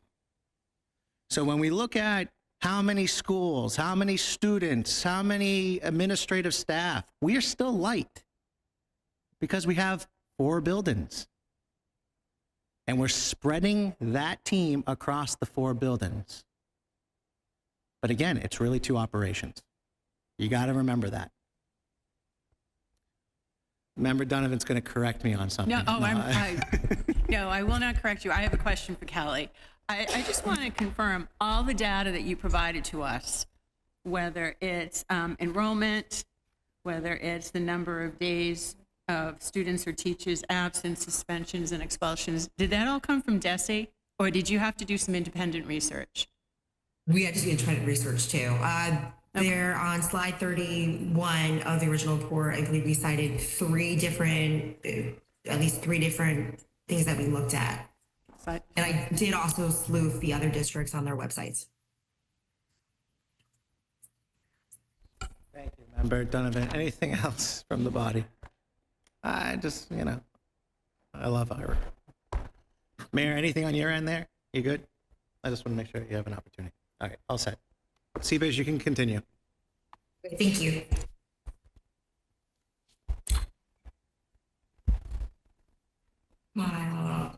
First question, where were the quotes taken from? How is it possible that a student and or teacher gave the same exact word for word quote? So the quotes included in the report were taken directly from the written responses provided in the survey. Yes, there were 17 duplicate quotes. However, we did not note that any of these quotes were attributed to multiple schools or, students and teachers.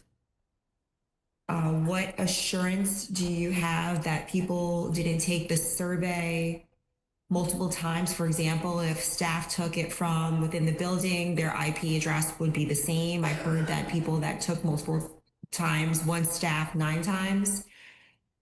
So we take data integrity seriously and review the technical and response level information available to us. The system that we use, the survey system we use, does have qualitative and quantitative information specifically about IP addresses and other information. We had access, as I just said, we have access to IP addresses, other response metadata, timestamps, device/browser information, and review them for signs of repeated submission by the same individual. We did not observe patterns that would suggest people were taking the survey multiple times in a way that would invalidate the results. It's common for multiple respondents within the same building or network to share an IP address. So matching IP alone is not evidence of duplicate responses.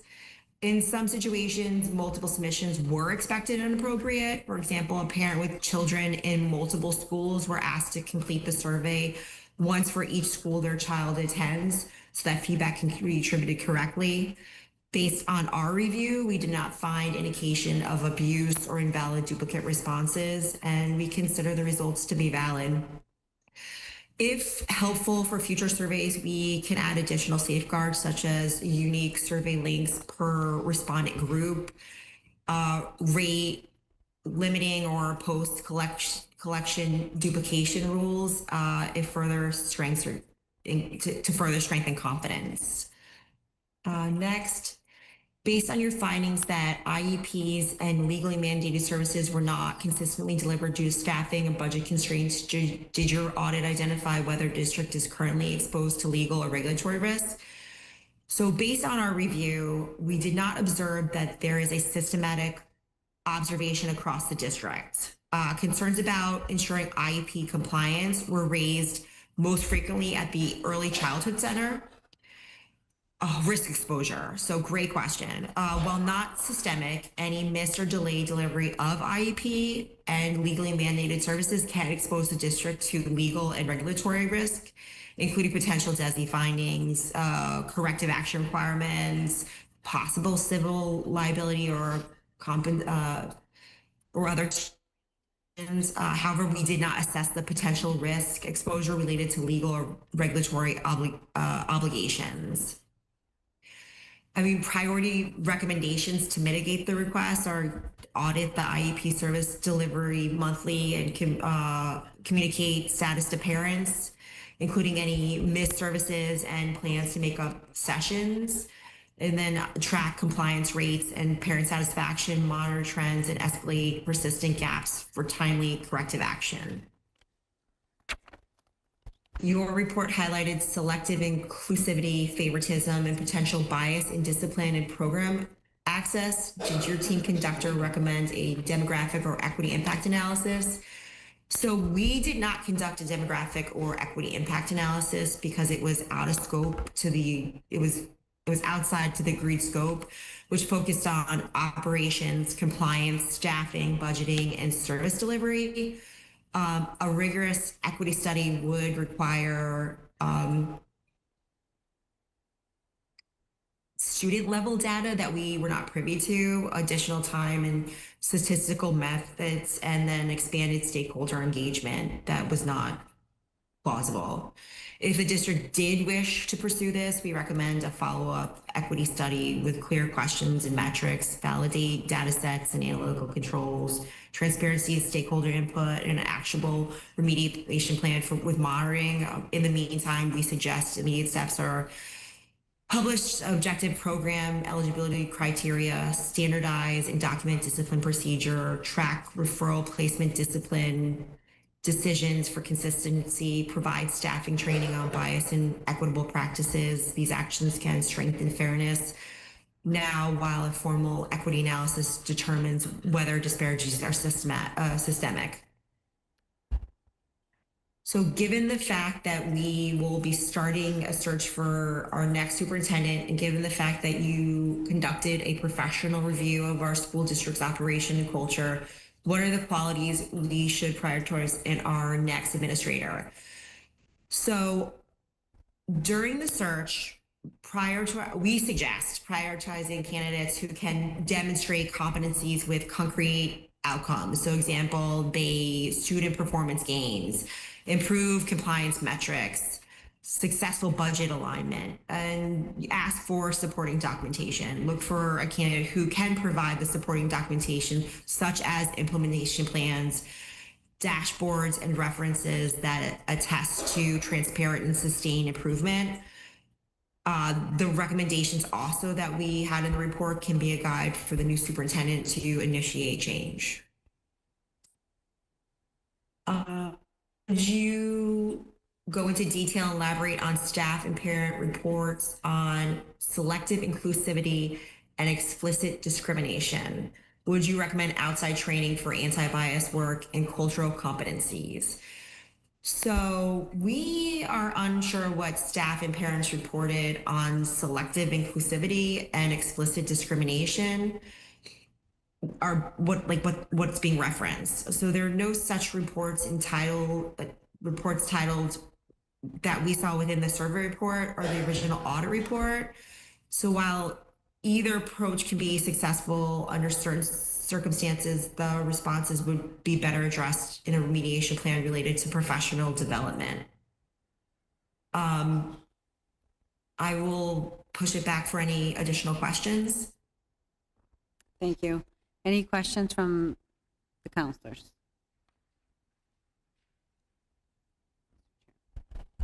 Any questions from the board? Member Keegan. Did you validate any of the statements, for example, especially around the IEPs and the legally mandated services? Did you actually look at any records or reference anything from the administration to prove that these were actually real, or are these just perceptions based on your survey? These were responses received in the survey. We didn't go into, so actually, no, I'll take a step back. So it wasn't just the survey that we heard about IEPs. It did come up in interviews also.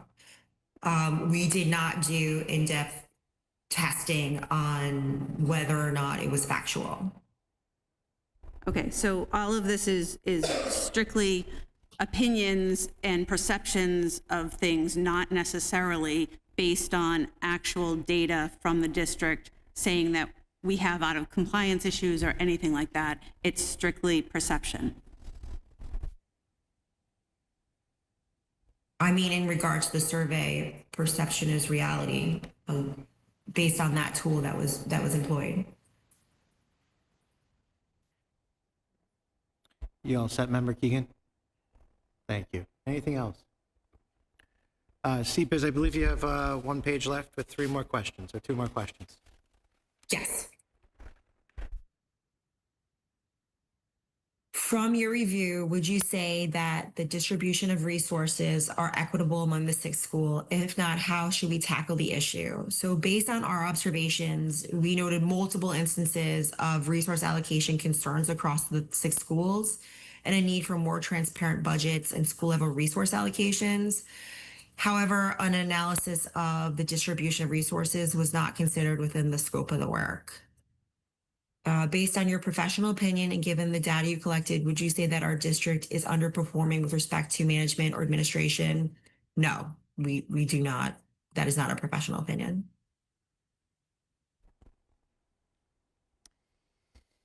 Okay, I believe that concludes.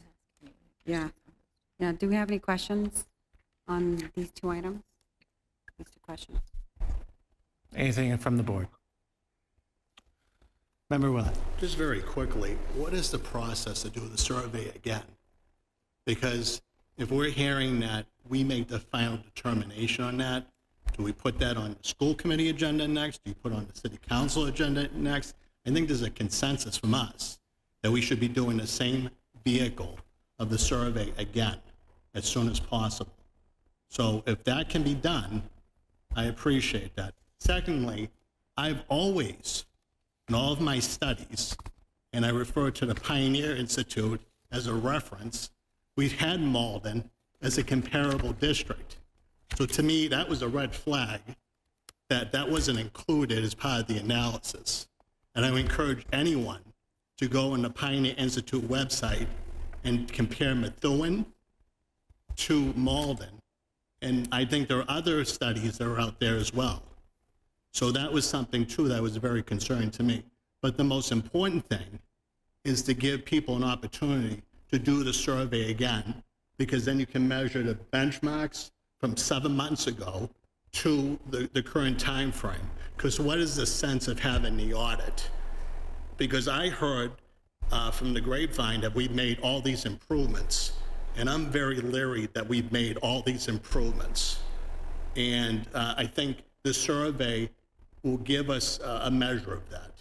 And it should be the same survey vehicle, and it should not be anything in terms of coming back as suspicious or spam or anything like that. And we should be doing a strict oversight of that. The same survey vehicle, as much as possible promoting it. And I don't know what that vehicle is. We should be having as a consensus that done as soon as possible. And I encourage everyone to look at Malden compared to Methuen, because it is a comparable district. Thank you. Thank you. Member Donovan. Kelly, I hate to put you on the spot. I remember a conversation we had during one of the meetings, and there were many of them that not all of us attended all the time, but I asked if we could do this survey, the online piece again. And one of your colleagues, who is no longer here, said, sure, and we'll take care of that with no fee. Am I hallucinating? Do you remember that, Mayor? And we kind of cheered. Kelly, were you there? So I know, you're one of Over to you. the, I know, it was so long ago, and everyone should know, Kelly is, I believe, the last remaining member of the CBiz team. Everyone has relocated, correct, Kelly? So thank you for sticking with us. Yes. Yes, so, I mean, we put a lot on you tonight. But I do remember a conversation, and we did talk about it at the school committee meeting. I do think anytime we collect data, it's very helpful. And it would be even, this is the benchmark. We need to remember, and it's not an excuse, but it's an explanation. This survey was conducted when we were at our lowest point in Methuen. Our lowest point. We were in the middle of collective bargaining with our teachers union. It was not going well. We were also facing layoffs of dozens of teachers. But I'm glad we pushed forward with this. I think it would be very helpful to do this again, same time of the year. And really, in my perfect world as a resident of Methuen, wouldn't it be great to do similar surveys, customer service surveys for the entire city government? But that's something down the road. But Kelly, again, I don't want to put you on the spot, but in my memory, I have a discussion with one of your colleagues saying, yes, we could do that. And it would just be pushing out the survey, not the interviews, but pushing out this same survey, collecting the data, and then we'd be looking at it again. Anytime we collect data about where we stand, that's a positive thing. It's reality, it's not it's evidence-based, it's not anecdotal, and it can always help us. So I don't want to speak for Kelly. She can certainly chime in. We'd have to, of course, ensure that we're adhering to our contract with Yeah, CBiz, I know, which but- is, has a defined scope. So that's something that we can follow up on. Regarding a customer service type survey or overall review of where perception's at in the community in terms of the city side, that's something that's actually in the works. So that's definitely, that'll be helpful. But, I think in terms of next steps as it relates to a follow-up, whether it's in partnership with CBiz or if we find an alternative means of getting the same content out to folks within the school community, we have the involvement of the city council here simply due to the fact that the only mechanism by which the cost of this audit would have been covered was through a drawdown from free cash last year, which required a vote of the council and their involvement. I think in terms of a survey, that's something that we would accomplish in a school committee context, and of course we could present that elsewhere. But just want to point out that we have this RFP relative to a financial audit that again will involve the city council by way of funding mechanisms, so that level of involvement will continue. But nevertheless, I think it would be a most useful exercise to take what we have in terms of the survey content and have that be, as I mentioned, a living exercise where we can track over time areas of improvement, areas where we're declining, stagnant otherwise. But I'll let Kelly wrap up there. No, in regards to the survey questions, those are yours. So that was a deliverable we provided. And at any point in time we need it, we can give you a copy of all those survey questions so you can reuse them in any capacity you want in surveys going forward. I do remember the conversation talking about potential waivers of fees. Obviously, the person's no longer with the firm. They weren't really in the position to make that kind of promise either. We did outsource some of the survey tool to marketing, and marketing would have to be looped in for any kind of major decision about reperforming the survey and, a cost analysis. So, but to the survey questions themselves, those are yours. I mean, at any point you want them, that's a deliverable. So just let us know. We're here to support you. Member Maxwell. My only concern with us having the questions and being responsible for the survey itself is who is going to protect the anonymous reporters. I mean, that was the intent of the third-party auditors. so that no one would know who made the reports and the complaints or the pros that they were mentioning.